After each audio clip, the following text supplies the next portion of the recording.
Okay, Lindsay, what's in your lens today? Yeah, so when the framers of our government designed it, they built checks and balances for a reason, to make sure no one in the branch becomes too powerful. But Donald Trump has treated that system less like a guardrail and more like a speed bump. He's not just bending the rules, he's trampling Congress' constitutional authority. Time and time again, Trump has taken actions that bypass Congress entirely. He's launched military campaigns without authorization. He's withheld information from lawmakers and even clawed back money Congress already approved. These aren't small slip-ups. They're full-on assaults on the separation of powers. Take national security. The Pentagon recently blocked Senator Mark Warner, the senior Democrat on the Senate Intelligence Committee, from conducting oversight at a U.S. spy agency. That decision came after Laura Loomer, a far-right conspiracy theorist, criticized the meeting. Think about that. A sitting senator tasked with oversight was sidelined because of pressure from a fringe influencer. That's not how democracy is supposed to work. Or let's look at Venezuela. Armed forces launched a military campaign against alleged cartel members without notifying Congress, something past presidents, Democrat and Republican alike, made sure to do. Lawmakers say the lack of transparency fit a troubling pattern, the Trump administration simply ignoring the requirements to keep Congress in the loop on national security. And then there's money. Trump used a rare maneuver called, quote, pocket recession to cancel nearly $5 billion in congressionally approved foreign aid. Democrats cried foul, and even some Republicans questioned whether that was even legal. His heavy-handed use of the military has also drawn legal challenges. A federal judge ruled that his deployment of the National Guard to Los Angeles was illegal. Washington, D.C. officials have now sued him for sending thousands of troops into the city without local consent. And now, as the president threatens to do the same thing in Chicago, even one of his supporters, Megyn Kelly, is saying out loud what constitutional scholars have been saying for months. Take a look. You really can't do without the invitation of a governor. So we're heading for an uncomfortable showdown with Governor Pritzker.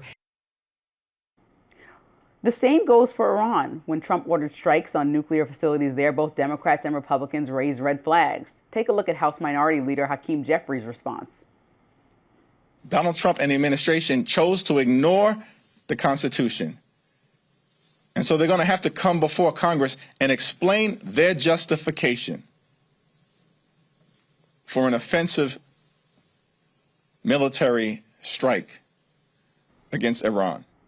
Even Republican Congressman Thomas Massie weighed in, saying the strikes were, quote, not constitutional. You see the pattern, but here's the bigger picture. Trump has already signed nearly 200 executive orders, even setting a record for the most in any president's first 100 days. Republicans, the same party that used to scream about executive overreach, have mostly stayed silent as Trump pretty much does whatever he wants. The truth is, the founders never intended for America to have an all-powerful president. They gave Congress the power of the purse, the power to declare war, and the responsibility to provide oversight. By sidelining Congress, Trump isn't just rewriting norms, he's rewriting the Constitution in practice. And the scariest part is that every time lawmakers shrug, it becomes harder to claw back that power. Congress was designed to check the president, not cheerlead for him.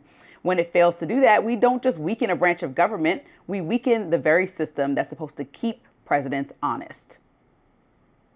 So I think I'm most surprised about the lack of pushback. Well, actually, no, we're seeing it now, just now about Venezuela. For a little while, people were quiet, and now J.D. Vance is forced to defend himself. But I think across the board, even with Megyn Kelly finally speaking out and saying this can't happen in Chicago, why are more Republicans who are anti-federal overreach not saying this is not what we do? I mean, historically, this is for decades. This is not what the party stands by. And I know Trump is an anomaly himself and always has been, but he still seemed to me to be aligned with certain pillars of the Republican Party. And this is really confusing, the way that he's doing whatever he wants, but also not having conversations about wanting to bomb a Venezuelan ship, about wanting to go into D.C. Like, these all could have been solved in the long term by addressing and coordinating with Congress and local officials in some cases, but he's just kind of skipping those steps and putting executive orders in place or calling it a state of emergency. And I don't think that type of solution is ever long term. Well, I can answer your question. The thinking of Trump and Republicans on, like, you know, why aren't they keeping to their exact principles, opposing federal overreach, those kinds of things? I know what their thinking is. Their thinking is, well, Democrats don't care about federal overreach whatsoever. When they're in power, they'll engage in all sorts of federal overreaches. The federal government ordered state and local officials to put biological men in women's sports. So if they're going to do whatever they want, we're not going to play by a different set of rules. We're not going to have our hands tied behind our backs. We're going to do the same to bring about conservative policy. That is their thinking. You can say that thinking is wrong, or it's philosophically wrong, but that is their strategic thinking, is that conservatives, Republicans, the Trump administration, the MAGA movement will not hobble itself if Democrats are going to do whatever they want when they take power. But I remember when we talked about like the big beautiful bill, because I mean, or even not even the big beautiful bill, when we talked about everything that was being done by DOJ and how everything was an executive order, everything was just immediate and lots of changes were made, but they couldn't be permanent. And Marjorie Taylor Greene argued this unless Congress does something about it. Why are we not starting with Congress is what I'm saying, for President Trump to actually implement these things long term, even. Yeah, but it's still a Republican majority. So if there's a time to get something done, people always criticize Obama when he was president. He had a Democratic majority. It's like, okay, then why didn't you do everything? Why didn't you codify? He had a Democratic supermajority briefly. Right, and why didn't you codify Roe v. Wade? Why didn't all these conversations about what happened since then? Bet it all there's on so healthcare. many, exactly, but there's so much that people can do, and I'm critical on both sides. It's like, well, if you have the majority and you actually want to get things done, push it through Congress. I mean, like we saw with the big beautiful bill, they got it done with much contention, but it still was done. And now we'll see how it plays out for America. But what I think is that President Trump likes to skip constantly over Congress, and that's not a winning solution or a long-term solution. It's just what I'm not understanding from a party that has power in Congress, why you would skip over it so often. I mean, they have power in Congress. They don't have a supermajority in the Senate. So technically, you could have the filibuster thwarting things they're trying to do. Now, I would argue that they should still do that anyway, and then if Democrats step forth, filibuster it, prevent it from happening, at worst, I mean, frankly, at worst, you can just do it anyway for the executive order the way they're doing it now, and they can say, well, Democrats obstructed us, and you got to vote, you, the American people, look at what the Democrats are doing. They don't want our, they don't want our cities put in order. They don't want immigration dealt with. They don't want any of our problems fixed. You have to vote them out of office and put more Republicans in so we can do it congressionally. They could make that argument if they try to do it the congressional route. So I would argue to them that they should. And I think, you know, there's a conversation about the midterms coming up. So people actually can see what people want. So if President Trump pushes stuff through Congress, like the big beautiful bill, which is very unpopular, then people have a decision to make. Well, if my congressperson voted for this bill and they're up on the ballot again in the midterms, either they're staying or they're going. And if more legislation comes through like that and American people are not satisfied in the next year with how it's playing out for them personally, then they have an option to make. And I think if they're not satisfied with Democrats not supporting some of this legislation, then they also have an option. And I think that that is when America runs best, when the people have a say-so. I mean, if people feel like what he's doing is too much overreach, because a lot of people believed in immigration, but like most polls show around 50% or higher think what he's doing or the way he's going about it is too harsh. Let Congress come up with the solution in America. Vote on it, push it forward. I mean, we've tried to do that for decades, and he blocked it from happening when it was almost successful when Biden was president, just because he didn't want Biden to get a win. He played the political game, and now we don't have a long-term immigration solution. I mean, of all the things Trump is doing, I am most confident what he's doing on immigration is broadly popular, whether I agree with it or not. I don't think this is as close to his policy. Also, immigration is national policy, so there's less wiggle room to just let the states do whatever they want on that. Arizona and Texas don't have to get. They can't have separate immigration policies. This has already been litigated at the Supreme Court level. So he's doing what he's going to do. On the other stuff, starting wars, regime change, Iran, that kind of thing. Those are issues where, and even the, Chicago or whatever, the base wants you to play to the base. We know what the base wants. Lindsey, what is in your lens today? Well, we're talking about Epstein once again. We don't know why the Trump administration suddenly reversed course this summer on its promise to release extensive new documents in the Jeffrey Epstein case. What we do know is that every time the public has demanded answers, we've gotten half measures, moves that look good on paper, but ultimately protect the powerful more than the truth. That's why Republican Congressman Thomas Massie stepped forward with a measure that would force the Department of Justice to release every single Epstein document that exists. He's just 2 Republican votes away from making that happen. In the White House, they immediately fired back, warning any Republican that supports Massie's petition is committing a, quote, hostile act. Let's pause right there. If the administration is truly committed to full transparency, why fight so hard against it? Well, Massey seems to know the answer. Let's take a look. I think it's going to be embarrassing to some of the billionaires, some of the donors who are politically connected to his campaign. And then he went further. Let's take another look. There are probably intelligence ties to our CIA and maybe to other foreign intelligence, and the American people would be shocked, I think, to know that our intelligence agency was working with a pedophile who was running a sex trafficking ring. So these are the reasons I think that they're resisting this. But we can't avoid justice just to avoid embarrassments for some very powerful men. Now, this is where things get even murkier. So the acting deputy chief of the Justice Department, Joseph Schnitt, was caught on hidden camera saying the government will, quote, redact every Republican from an Epstein client list. That video was released by the O'Keefe Media Group, a far-right outlet. But the point is undeniable. The Epstein case is splitting the Trump administration and the MAGA base right down the middle. And yet, instead of showing concern for survivors, the president himself is downplaying the scandal. Look at him last week. But it's really a Democrat hoax because they're trying to get people to talk about something that's totally irrelevant to the success that we've had as a nation since I've been president. Irrelevant. Maybe irrelevant to the president's idea of success, but not irrelevant to the survivors of sexual abuse. One survivor made that crystal clear. Let's watch. Mr. President Donald J. Trump, I am a registered Republican, not that that matters because this is not political. However, I cordially invite you to the Capitol to meet me in person so you can understand this is not a hoax. We are real human beings. This is real trauma. Now that's the heart of the issue. Sexual violence is not partisan. It's actually a national crisis. More than 423,000 people ages 12 and up are sexually assaulted in the U.S. every single year. Nearly 70% are between the ages of 12 and 34. Now, behind those numbers are children, teenagers, and young adults whose lives are derailed by this trauma, while too many abusers continue to walk free. Yet even now, the Justice Department is fighting to keep names secret. Just days ago, they asked a federal judge to block the unsealing of an Epstein associate, actually two of them, who received six-figure payments from him in 2018. And their reason, quote, privacy concerns. Privacy for Epstein's associates, not for his victims. So we're left asking, why does our system protect predators more fiercely than it protects survivors? Why are powerful names still hidden while survivors have to plead to be seen? If we're serious about justice, then full transparency is not optional. Survivors deserve to be believed, heard, and protected. And no one, no matter how rich or powerful or politically connected you are, should ever be above accountability. America has to stop protecting predators and start putting survivors first. Okay.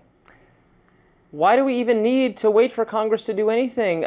We saw all these alleged victims at a press conference. They said they're going to put together their own list. Let's do it now. Yes, and they Right could be now, working on today, that too. But right now. You're asking the people you're asking the people that have been deeply traumatized, that are also interested, because Thomas Massey said on ABC on Sunday that he spoke to the survivors and they agree with what he's doing. They want him to get the signatures to move forward to release everything. They are asking him to go about that way so we can see who is being protected. Thomas Massey explained that even if they put out a survivors list, a list of people who have wronged survivors, there still is a reason that people want to understand, even the people who are victims, as to why the government, if they were working with Epstein, why they were so closely protecting somebody who was a known pedophile. Because there's been arguments that he's working with our government and other international governments. A representative in Congress is saying that on national television. You're not going off at all. You don't feel like for women that are saying they're sexually assaulted, not at all. For a ride by these people? No, I'm absolutely not. I don't think that it's going off at all. I'm not being taken for a ride. I believe when women say they've been sexually assaulted, I would like to follow through, and I think our government should. I don't automatically believe any claim anyone makes on any subject. I think people who come forward... But we know... Why is it hard to believe when we know that Jeffrey Epstein is a convicted pedophile, and we know that Ghislaine Maxwell is convicted as well and assisted him? So we know that there are people... Epstein raped me. I could make that... but there are people that he's done this to, people that we know of and people that we don't know of, obviously. So why can't these women be of those people? And these women have no political affiliation that they're... I was among the... So when you go into the backstories of some of these women, they initially did not claim that they were abused. Then years and years and years later, when it became clear there was going to be a massive financial payday, this is what Michael Tracy has done such good work uncovering, when it was clear that there's going to be millions of dollars potentially for you to reinterpret your experience working at Mar-a-Lago or wherever as assault. Oh, you know what? It was misconduct. Yeah. See, that makes my BS. Well, that's actually one perspective and analysis of it, but the other analysis could be that some women don't want their lives to be now defined by trauma, being raped or sexually assaulted, and so they decide to push it aside and not have to explain it to their daughters, to their husbands, to the people around them, to their jobs, right? Because it's such a high-profile case, why they maybe went missing as they're suing somebody, the taxation that it takes on your life if you actually go down the rabbit hole against a billionaire. So people could have chose all these things, and then you decide, years later that you're like, hey, okay, there's a group of women, a coalition that's saying there'll be money involved and also some type of remedy to how I was wronged. I don't care if you accept the money or not. Why women don't speak, there are a list of reasons that you could find online where women will explain why they were silent or didn't speak, because they're shamed into thinking that nobody will believe them, first of all. So that's the first and number one reason. And then the other reasons are because of all the trauma that comes with reliving the experience. So they have the option to not speak up. Survivors do have the most likely reason. It's not therapy. You go to therapy to learn. The most likely reason someone says it one way on this day and later says it a different way is that they are lying. That is the most likely reason, that they change their perspective for financial gain. I don't think when it comes to sexual assault, that's the most likely reason. Sexual assault is not different from yes, it is any different. other That's not the same thing as me category of lying things. about, oh, Robbie, I stole your pen yesterday and changed my mind because you said the cameras were rolling. No, that's totally different when something this traumatic happens to you. Some people, There's Robbie, a financial incentive. No, some people don't want to be defined by this trauma. You have to accept that. Like if something that egregious happened to you, there's some people who do not want to continue to relive it, and that's okay. I mean, I've interviewed people who said they don't want to continue to talk about this and heard enough stories that this is a recurring theme. Everyone is not lying. And yes, there have been liars before. And yes, people have been sued and criminally charged for the wrong reasons. And we can go down a different conversation about that. But do I believe these women who took the time out to put their face on national TV and say that I was a victim of Jeffrey Epstein? Yes, I do believe that. I'm going to start there and then let their case.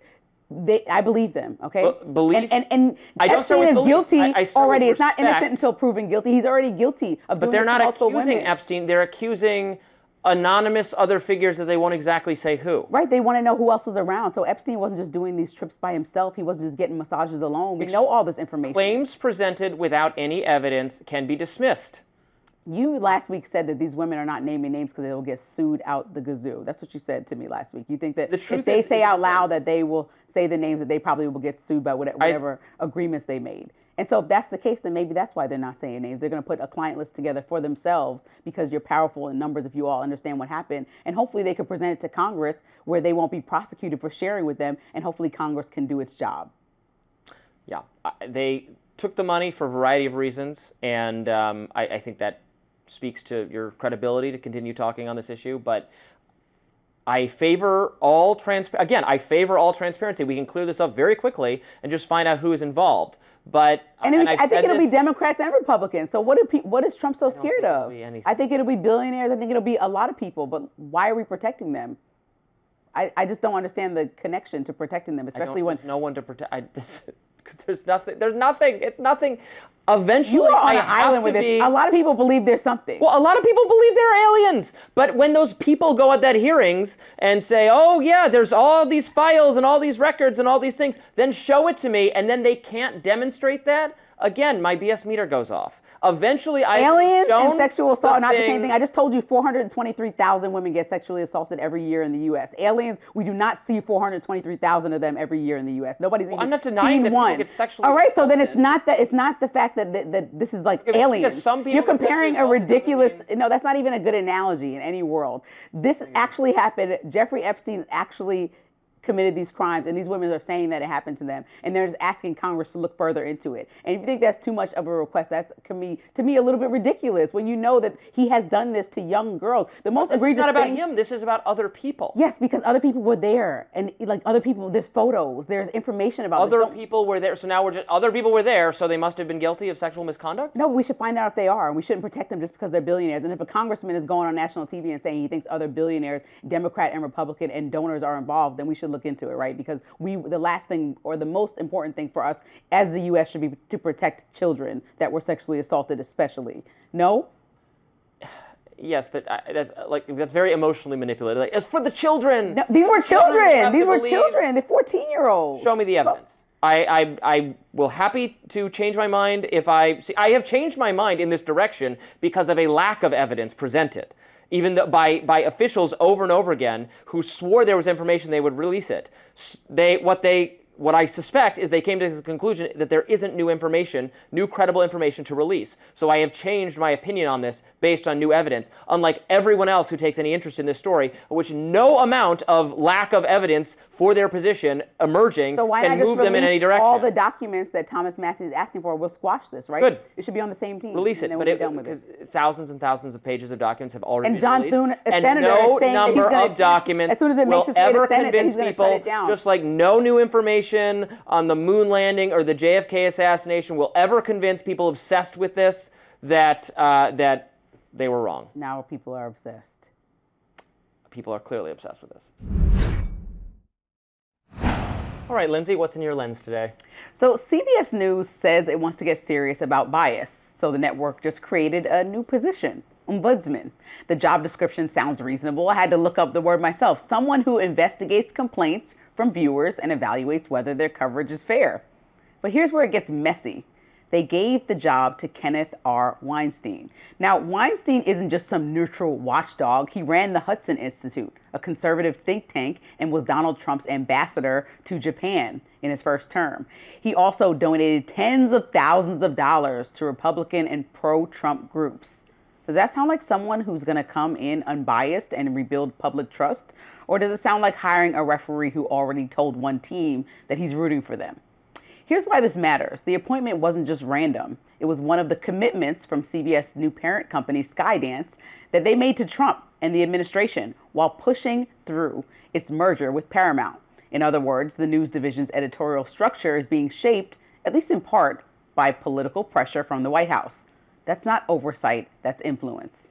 And let's not forget, Trump has made the media his favorite punching bag for years, calling journalists the enemy of the people and suing outlets for now billions, whether it's on coverage or coverage not going his way. I mean, just last year, he accused CBS of, quote, election interference because they cut a pause out of Vice President Harris, then Vice President Harris interview. So to turn around and essentially let him handpick the biased referee at CBS feels like less accountability and more capitulation.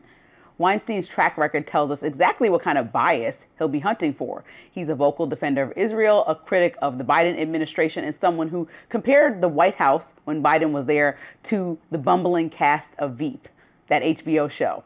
That doesn't make him a villain. I mean, he's entitled to his opinions, but it makes him a questionable choice for a role that demands neutrality.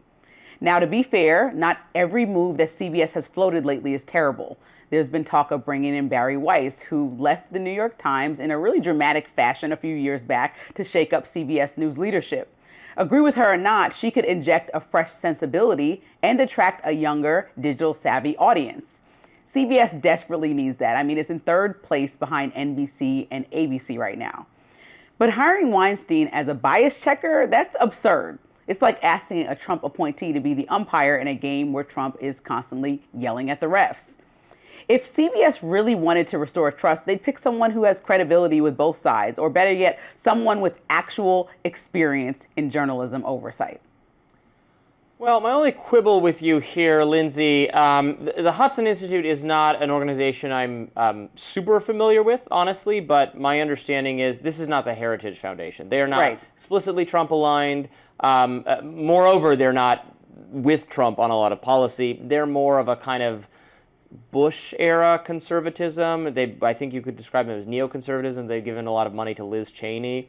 So this is not someone, this is probably someone whose views I might actually disagree with his views more than I disagree with Donald Trump's views, and someone who has been friendly to Republicans and favorable to Republicans, but is not, I don't think, like a Team Trump true believer, if that makes sense. So I think this might actually be a good role for someone like that. It's a neutrality. It's all about neutrality. You're supposed to be reviewing viewer complaints and what's going on internally so incidents don't happen that would essentially bother President Trump again because he sued the network because something bothered him. And when I think about it, this is a person that worked for President Trump. So when you think about the fact that even ambassador to Japan, that's not an overly political role, but the fact that this president has hired you in past administrations makes you somewhat of an ally unless you've gotten a public falling out like we saw hand-selected few did from his first term, but obviously they hadn't. So what would make me think that he's going to go in there and not have a direct line to President Trump about what's bothering him, and then we just analyze the news network based on what's annoying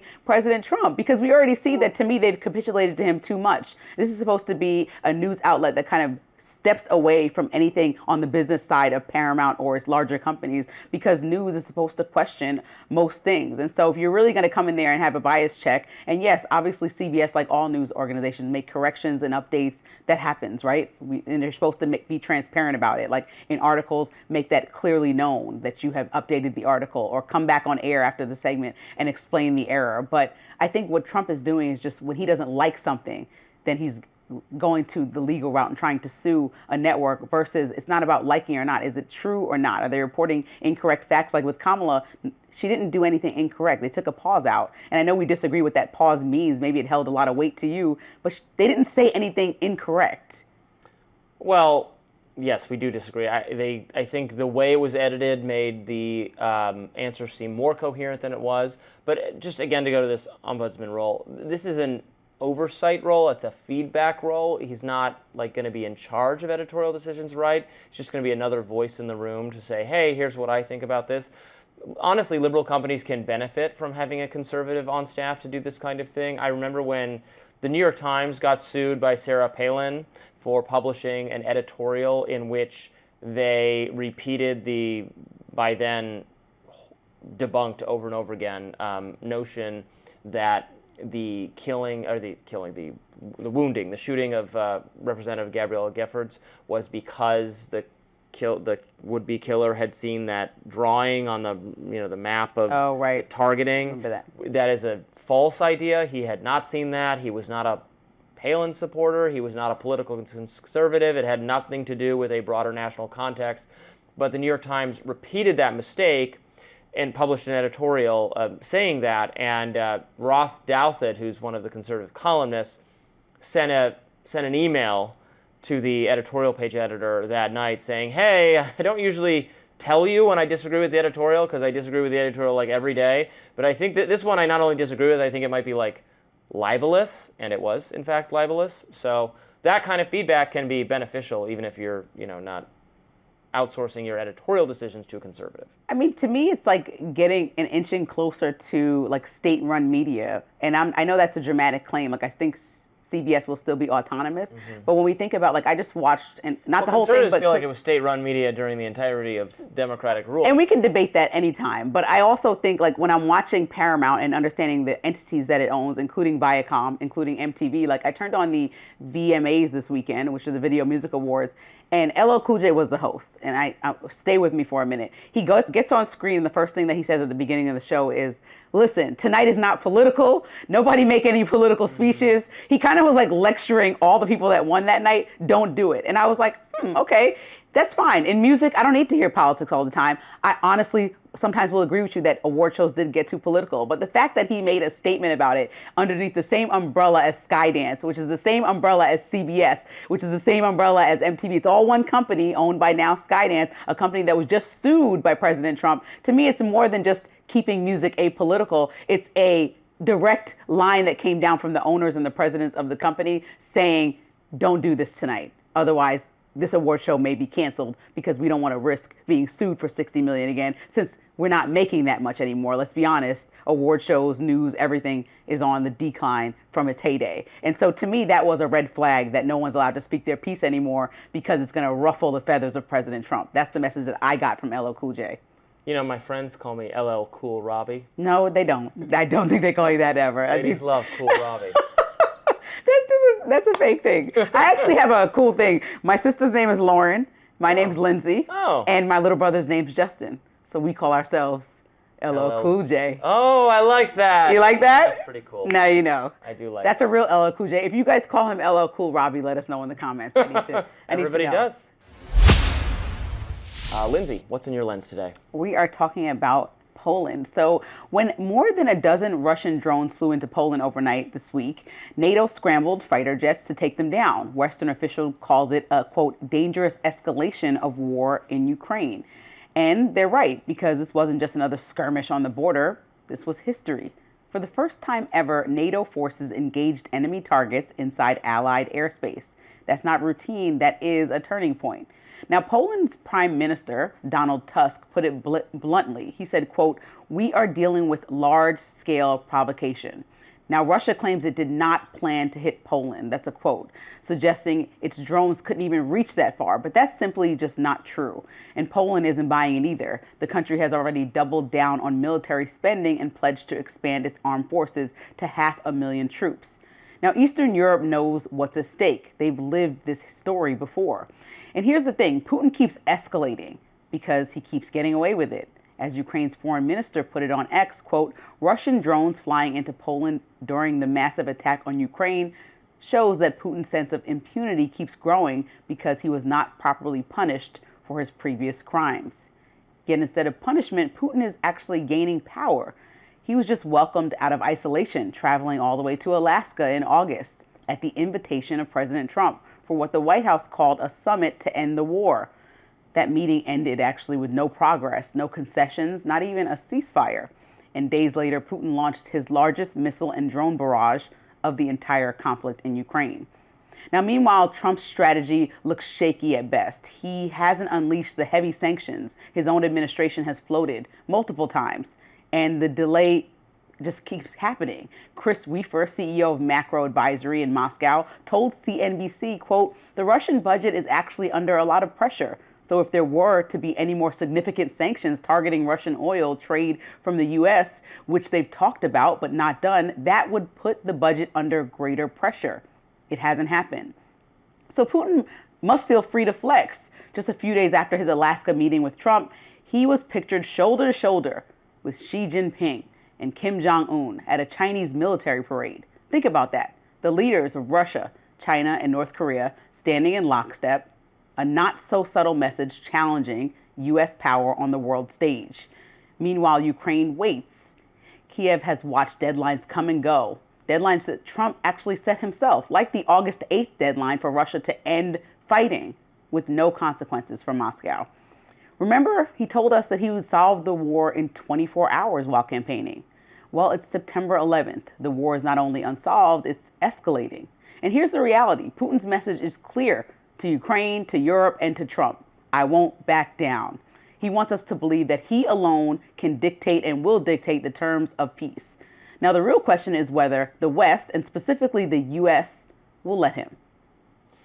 Well, but my question is, okay, what is your plan? I'm all ears. You're right that Russia is not taking an offer of peace with the enthusiasm we wanted, and I am also troubled by the action in the Polish airspace. But what is the... Well, I think we heard a few, so I think I'm listening to, I'm not a business expert, and I don't pretend to be. And so, therefore, people who actually operate in Russian, specifically Russian business expert.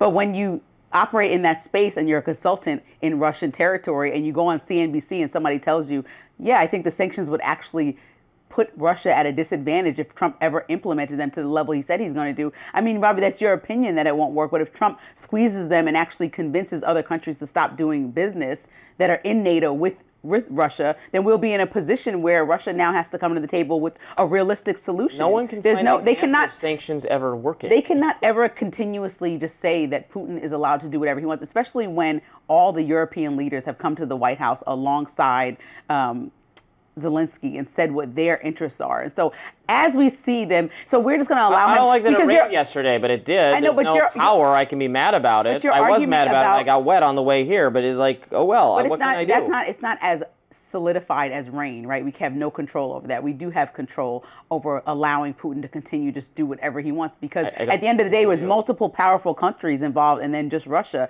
and just like we both understand quite well, Russia does not want a World War III, neither does the U.S. Europe is not interested in that. That's not on the table realistically for anyone. And so therefore, no, the option is to continue to move forward like you have some authority in the situation and not coddle somebody who is mocking you blatantly and over and repeatedly by even going recently to China to the military parade and just saying, standing with people that you know we don't like. The only fear that's realistic to me... If tough guy rhetoric and sanctions were going to work, we would have already achieved the end of this conflict. And if Trump's strategy was going to work, then we would have achieved changed anything. Nothing has changed. They actually have just escalated the war. And so what I'm saying is just attempt to listen to listen to all the European allies that are in NATO as he creeps into Polish airspace, which is our ally, and say, listen, we can't allow this, because what they suggested might happen when they went to the White House in August is actually happening. And so should we just allow it to happen? You said once Russia creeps into NATO territory, then we have to do something. Well, what do you call that? If they attack Poland, they didn't attack Poland, and then we'll be at war. But they didn't attack Poland, but they're just playing with the idea. So doesn't that look like mocking somebody who you just sat in Alaska with to say that you were coming to peace? Like, the first thing he could have done is try to push for a ceasefire.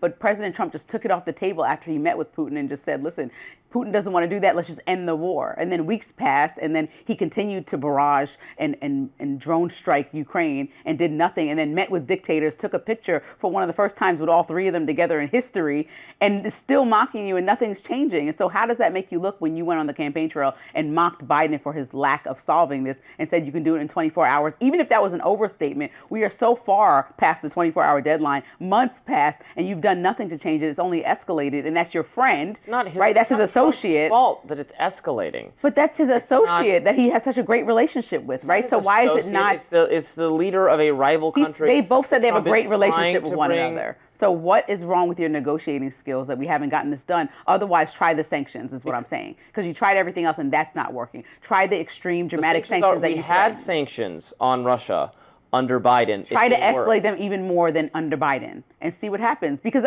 give me a solution then. Sitting back and just stepping away from the war and saying, oh, Ukraine, fend for yourself. To me, that's not right.